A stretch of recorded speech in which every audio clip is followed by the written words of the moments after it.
আলাম ইয়ানি, এই বান্দা হয়নি, দিবা না সেজদা তাইলে আর? যুবক ভাই, তুমি তাইলে আর কোনোদিন ফজরের নামাজ পড়বা না? বলো না ছেলেরা, বলো ভাই, বলো। আর কোনোদিন ফজরের নামাজ পড়বা না তাইলে? তোমার মালিককে সেজদা দিবা না? ভোরের সেজদার মজা নিবা না? আহ আহ, 5 ওয়াক্ত নামাজের সেজদা কেন দিলেন? এই বাবা, আপনাদের যাদের ছেলে নামাজ পড়ে না, আপনারা কেমনে বেঁচে আছেন? কার জন্য সংসার সাজাচ্ছেন? কার জন্য? ওয়া'মুর আহলাকা বিস-সালাহ, আল্লাহ কোরআনে বলছে পরিবারের সদস্যদেরকে নামাজের আদেশ করুন, নামাজের আদেশ করুন। ইব্রাহিম আলাইহিস সালাম ইসমাঈল আর হাজেরাকে মরুভূমিতে 1 ফোঁটা পানি, খাদ্য খাবার জনবসতিহীন জায়গায় রেখে, খোদার কসম কোরআনে আছে, 1 নম্বর ইব্রাহিম আলাইহিস সালাম দুধু মরুভূমিতে রেখে কোলের বাচ্চার স্ত্রী হাজেরাকে চারদিকে তাকাইয়া দেখছে কিচ্ছু নাই, 1 ফোঁটা পানি নাই, জনবসতি নাই, বেঁচে থাকার কোনো অবলম্বন নাই। সেই অবস্থায়ও আল্লাহর কাছে 2 হাত তুলে, এই কোরআনে আছে, ইব্রাহিম আলাইহিস সালাম প্রথম দোয়া করছে, রব্বানা লিয়ুকিমুস সালাহ, আল্লাহ আমার স্ত্রী সন্তান যেন মৃত্যু পর্যন্ত নামাজ আদায় করে। আমি জানি না মাওলা আর কোনোদিন দেখা হবে কিনা, আর কোনোদিন ওদেরকে ফেরত পাবো কিনা, আমি জানি না। তো যদি বাঁচে তাইলে তারা যেন নামাজ আদায় করে। যেখানে এক পিতা, এক স্বামী তার স্ত্রী সন্তানের জন্য এই মরুভূমির নিঃস্ব অবস্থা তো নামাজের ফিকির করছেন, সেখানে আপনি বাবা আপনার ঘরে খাট পালং সোফা ফার্নিচার দালান বিল্ডিং ঘর জায়গা জমি এত কিছু থাকার পরেও আপনি আপনার ছেলে মেয়ে স্ত্রীর জন্য নামাজের ফিকির করলেন না?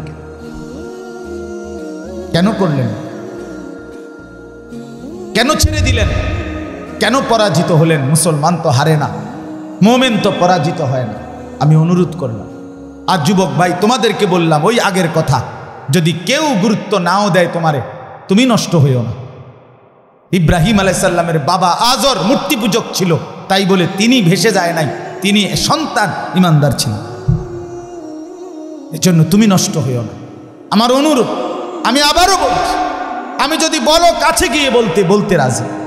আমি এক ফেরিওয়ালা, যেই ফেরিওয়ালার মাকসাদ আমার জিন্দিগির মাকসাদ, আমি বুঝি ফেরিওয়ালা আমি।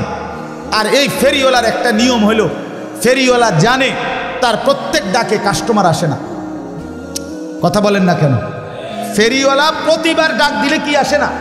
কাস্টমার আসে না, সে জানে, কিন্তু সে বলতেই থাকে, সে তার পণ্য ঘোষণা দিতেই থাকে, রোডে রোডে গলিতে গলিতে সে বলতেই থাকে। সে জানে 30 বার বললে 50 বার বললে হয়তো কেউ একবার সাড়া দিতে পারে, সেই আশায় সে বলতেই থাকে। আমরা ফেরিওয়ালা, আমরা বলতেই আছি, বলতেই থাকি, ভাবি, ভাবনা করি, ইনশাআল্লাহ এর ভিতর থেকেই বদলাবে। হতাশ না, আমি হতাশ না, আমি হতাশাগ্রস্তদের অন্তর্ভুক্ত না, আমি হতাশ হতেও চাই না, কারণ হতাশা কুফরি। কোরআনে স্পষ্ট আছে, যে হতাশ হয় সে বেঈমান হয়। হতাশা কি বলেন না? কুফরি, কুফরি। মুমিনের জন্য হতাশা জায়েজ নাই, হাল ছেড়ে দেওয়া জায়েজ নাই। এই জন্য আপনাদের কাছে অনুরোধ করলাম, সবাই নামাজ পড়েন, সবাই সেজদা করেন, বলেন ইনশাআল্লাহ, বলেন ইনশাআল্লাহ। এই ভাই বললাম, যে সেজদা করে না, আমার একটা সত্য কথা শুনেন, যে সেজদা করে না, আমার দৃষ্টিতে এত বড় 7 আসমান 7 জমিন, এত বড় কুল কায়নাতের মালিক, রাজাধিরাজ, আহকামুল হাকিমিন, মহান আল্লাহ, যার হাতে আমার অস্তিত্ব, আমার বেঁচে থাকা, আমার নড়া চড়া, আমার বিন্দু বিসর্গ টিকে থাকা, আমার নিঃশ্বাস যেই আল্লাহর হাতে।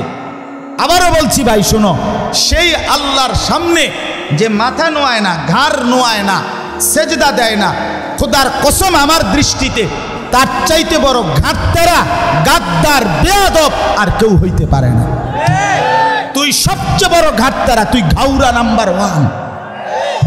তুই মনে রাখিস, আমার নাম আনিসুর রহমান, আর যদি কোনোদিন বলতে না পারি তো আজই বলে গেলাম, তোমার মতো ঘাট তেরা রে, তুমি ছোটখাটো কারো সামনে তেরামি করো না, তুমি এত বড় মালিক আল্লাহর সামনে ঘাড় নামাও না। তোমার মতো ঘাট তেরা তো আর কেউ হইতে পারে না। ফেরেশতা হাসরের ময়দানে কবরে পাইলে প্রথম তোমারে ঘাটটা চাইয়া বাড়ি দিবে, একটা বাড়ির লগে তোর ঘাড় ফাটাই এলাম, মনে রাখিস। এত তামসা মনে করো না তুমি। জিন্দিগি তেমন উপভোগের কিচ্ছু নাই, এই ফাঙ্গাস তেলাফিয়া ছাড়া আর কিচ্ছু নাই জীবনে। তো আহামরি কিচ্ছু না, ফুলকপি আর ভাতা কপি, বাজারে তরকারি নাই, এই তরকারি ফার্মের মুরকার কক মুরকা, দৈন্যাতার কাঁচামরিচ, ক্ষীরার টমাটো, আর কি তা দুন্দুল, করলা, লাউ, মিষ্টি কুমড়া। মিষ্টি কুমড়াও নিয়মিত পাওয়া যায় না। এই তো দুনিয়া, এই সামান্য দুনিয়া। জন্তু জানোয়ার হাইওয়ান এর চাইতে বেশি দুনিয়া ভোগ করে। আমাদের বাংলাদেশের একজন প্রখ্যাত আলেম আছে, ডক্টর আল্লামা আফম খালিদ হুসাইন। ওনার বয়ানে আমি নিজে শুনছি, উনি গবেষক, অনেক বড় উচ্চশিক্ষিত মানুষ, জেনারেল লাইনও আলেমের লাইনও। হুজুরের বয়ানে আমি শুনছি, হুজুর বলছে একটি হাতি একদিনে 250 কেজি খাবার খায়, 90 লিটার পানি খায়। 250 কেজি খাবার আপনি খাইতে পারবেন? আমি একবার ওই কক্সবাজারের আগে চিটাগাংয়ের পরে একটা সাফারি পার্ক আছে, দুলা হাজারা সাফারি পার্ক, আমি অনেক আগে গেছিলাম। এটা আমার এক পরিচিত লোকে আবার এটাতে নিছিল, বিশাল বড় ওইটা। ওইটার মধ্যে বাঘের খাঁচায় আমি সামনে গেছি, যখন দেখতাম বাঘ, এই টাইমে বাঘেরে গোশত দিছে খাইতে, আমিও গেছি, দাঁড়াইছি, গরুর গোশত বস্তার থেকে ডাইলা। তো আমি জিগাইলাম, ভাই কদ্দুর দিলেন এই বাঘটারে?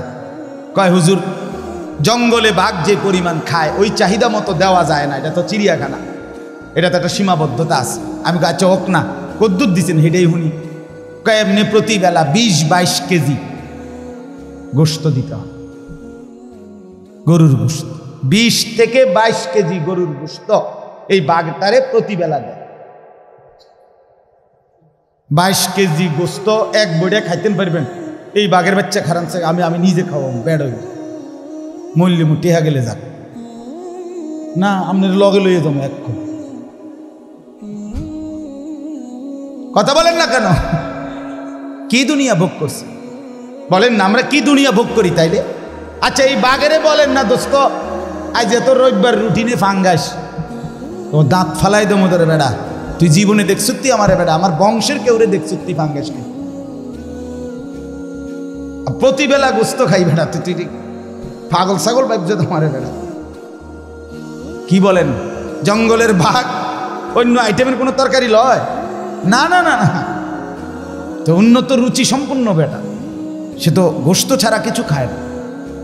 দুনিয়া এই পরিমাণ জন্তু জানোয়ার ভোগ করে, তাইলে দুনিয়া আহামরি আমরা ভোগ করছি না, আমাদের মূল উপভোগ আখিরাত। কোথায়?